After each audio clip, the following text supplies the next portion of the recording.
Welcome back. NATO فوجی حملے کے بعد پاکستان کے 24 فوجیوں کی شہادت کے بعد قوم کا جو کھرا اور دو ٹوک رد عمل سامنے آیا، اس کا اثر سامنے نظر آ رہا ہے۔ نیٹو کی جانب سے بھی اور امریکہ کی جانب سے بھی کہا جا رہا ہے کہ نہ صرف یہ کہ یہ اندھوناک واقعہ ہے، بلکہ پاکستان کی امریکہ کو، نیٹو کو ہر قدم پہ مدد کی ضرورت ہے۔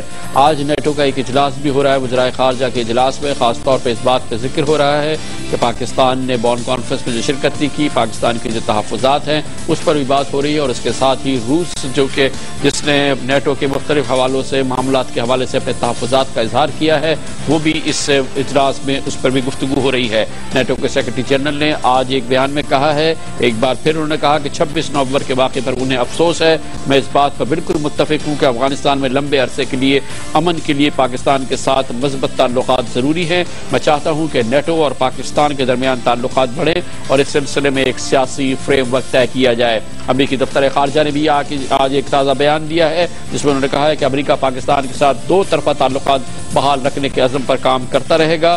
انہوں نے کہا کہ 26 نومبر کو نیٹو فورسز کے ہاتھوں پاکستانی فوجیوں کی ہلاکت ایک اندھوناک واقعہ ہے۔ امریکی دفتر خارجہ نے کہا کہ ہم مستقبل میں چاہتے ہیں کہ ایسے واقعات کبھی رونما نہ ہوں۔ اس کے علاوہ امریکی سینٹ کی انٹیلیجنس کمیٹی کی چیئرپرسن ڈیان فائنسٹائن نے بھی کہا ہے کہ پاکستان کی فوجی اور معاشی امداد بند کرنا مددگار ثابت نہیں ہوگا، اور انہوں نے اس بات کے خلاف بات کی کہ پاکستان کی معاشی اور فوجی امداد بند کرنے کے بارے میں غور کیا جائے۔ تمام بیانات اس بات کی عکاسی کرتے ہیں کہ امریکہ میں بھی اور مغربی افواج میں بھی اب اس بات کا ادراک رہا ہے کہ پاکستان کے ساتھ بہت زیادتی ہوئی ہے، اور پاکستان کی پوری قوم اس سلسلے میں نہ صرف متحد ہے بلکہ اب امریکہ کے ساتھ، مغربی افواج کے ساتھ اپنے تعلقات کو اثر نو تشکیل دینے پہ مجبور ہوئی ہے۔ اسی حوالے سے اختتام ہفتہ یہ خبر آئی تھی کہ افغان سرحد پہ پاکستان کی فوجی چوکیوں پر تعینات پاکستانی فوج کے کوآرڈینیٹرز کو یعنی کہ رابطہ کاروں کو پاکستان کے ملٹری ہیڈ کوارٹرز میں دوبارہ بلایا گیا ہے۔ بتایا گیا تھا کہ انہیں صلاح مشورے کے لیے بلایا گیا ہے، لیکن اس کی اہمیت اس بات کی ہے کہ دونوں جانب سے جب فوجی کارروائی ہوتی ہے تو یہ رابطہ کار بہت اہم فرائض انجام دیتے ہیں، جس کی وجہ سے یہ امکان کم ہوتا ہے، اس امکان کو رد کیا جاتا ہے کہ ایک دوسرے کی فوجوں پر حملہ نہ ہو۔ لیکن نیٹو کے حملے کے بعد جو صورتحال پیدا ہوئی، ان رابطہ کاروں کو واپس بلایا، جس کے بعد نیٹو میں اور پینٹاگن میں امریکی محکمہ دفاع میں ایک کھلبلی سی مچ گئی، کیونکہ اس کے بعد یہ تصور ہوا کہ حالات سرحدوں پہ خراب ہو سکتے ہیں، کیونکہ اس سے پہلے پاکستانی افواج کے سربراہ جنرل اشفاق پرویز کیانی نے حکم دیا تھا کہ تمام پوسٹس پر موجود فوجی دستے حملے کی صورت میں اپنا رد عمل خود طے کریں اور اس سلسلے میں چین آف کمانڈ کے سے احکامات کا انتظار نہ کیا جائے۔ اثرات نمایاں طور پر سامنے آ رہے ہیں اور اس پر ہم بات کریں گے۔ اس کے لیے ہمیں جوائن کریں گے دفاعی تجزیہ کار جناب بریگیڈیئر ریٹائرڈ اسد منیر۔ اسد منیر صاحب، پہلے تو ہمیں یہ بتائیے گا کہ یہ کوآرڈینیٹرز کی اہمیت کیا ہے اور ان کے واپس بلانے سے امریکہ پریشان کیوں ہوا ہے؟ نہیں، یہ ایسا ہے کہ 2001 سے لے کر جب یہ جنگ شروع ہوئے 7 سال تک کوئی ایسی بارڈر کوآرڈینیشن پوسٹ نہیں تھی۔ ان کے سینئر افسران ہماری طرف والوں سے ملتے تھے، ان کی فلیگ میٹنگز ہوتی تھی۔ پھر یہ فیصلہ کیا گیا کہ 6 اس طرح کے بارڈر کوآرڈینیشن پوسٹ بنائے جائیں جس میں نیٹو کے فوج بھی ہوں، ان کے نمائندے افغانستان کے اور پاکستان کے۔ اس میں سے 4 بن گئے۔ 2008 سے اس کا پہلے خیبر میں بنا اور پھر اور علاقوں میں۔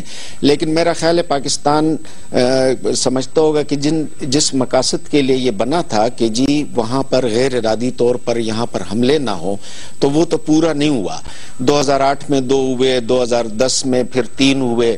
تو یہ پوسٹوں نے جو کردار ادا کرنا تھا وہ اتنے مؤثر طریقے سے ادا نہیں کیا جتنا یہ سمجھتے تھے کہ اس سے ہوگا۔ تو اس لیے انہوں نے 26 نومبر کے جو ممند کے اوپر حملہ ہوا ہے، باقی ایکشنز کے ساتھ یہ بھی لیا ہے، لیکن اس میں ابھی تک یہ واضح نہیں ہے کہ وہ انہوں نے پرماننٹ طور پر بلا لیے یا کہ ان کو بریفنگ کے بعد دوبارہ اپنی اپنی پوسٹ میں بھیج دیا جائے گا۔ پریشانی اس کی وجہ یہ ہے کہ انہوں نے ایک اپنی ایک افغانستان سے نکلنے کے لیے اپنا ایک منصوبہ بنایا ہوا ہے کہ 2014 میں ہم اتنے لوگ نکلیں گے، اتنے رہ جائیں گے۔ وہ چاہیں گے کہ اس دوران پاکستان کے ساتھ کوئی ایسے حالات خراب نہ ہو کہ یہ 2014 کا جو ان کا پلان ہے اس میں کوئی رکاوٹ آ جائے۔ تو بنیادی طور پر یہ وجہ ہے کہ وہ نہیں چاہتے کہ پاکستان کے ساتھ یہ حالات جو ابھی خراب ترین ہیں یہ اس سے بھی بڑھ جائیں اور اس سے بھی زیادہ خراب ہو جائیں۔ اچھا، یہ جو ابھی وقتی طور پہ پاکستان نے امریکہ سے فوجی اور انٹیلیجنس تعلقات منقطع کیے ہوئے، اس کے اثرات بھی ہو رہے ہیں جنگ پہ؟ جنگ پہ اثرات یہ ہیں کہ جی وہ آپ دیکھیں گے کہ جی وہ دو ان کے ساتھ لڑے، ایک طالبان کے ساتھ اور القاعدہ کے ساتھ۔ القاعدہ کا ان کا خیال ہے کہ جی سارے لوگ 2002 کے بعد پاکستان میں ہیں اور جب تک پاکستان اپنے قبائلی علاقوں میں ان کو کلیئر نہیں کرے گا تو یہ جنگ وہ نہیں جیتیں گے اور 2014 میں جو ان کا پلان ہے وہ نہیں پورا ہوگا۔ اسی طرح طالبان بھی وہ سمجھتے ہیں کہ چونکہ پشتون ہے اور ان کی زیادہ تر سپورٹ پاکستان کے پشتون قبائلی علاقوں سے ہوتی ہے، تو اس وجہ سے وہ چاہتے ہیں کہ پاکستان کے ساتھ ایسے تعلقات ہوں کہ یہ اپنی ان کا قومی مفاد دیکھتے ہوئے اس لیے فیصلے کیے جائیں کہ پاکستان کو بھی نہ ناراض کیا جائے اور ان کا اپنا قومی مفاد پورا ہو جائے جو امریکہ اور نیٹو کا ہے۔ بہت بہت شکریہ بریگیڈیئر ریٹائرڈ اسد منیر ہمارے ساتھ ہے۔ اس کے ساتھ ہی ہمارے آج کے پروگرام کا اختتام ہوتا ہے۔ کل آپ سے پھر ملاقات ہوگی۔ کل تک کے لیے کامران خان کو اجازت۔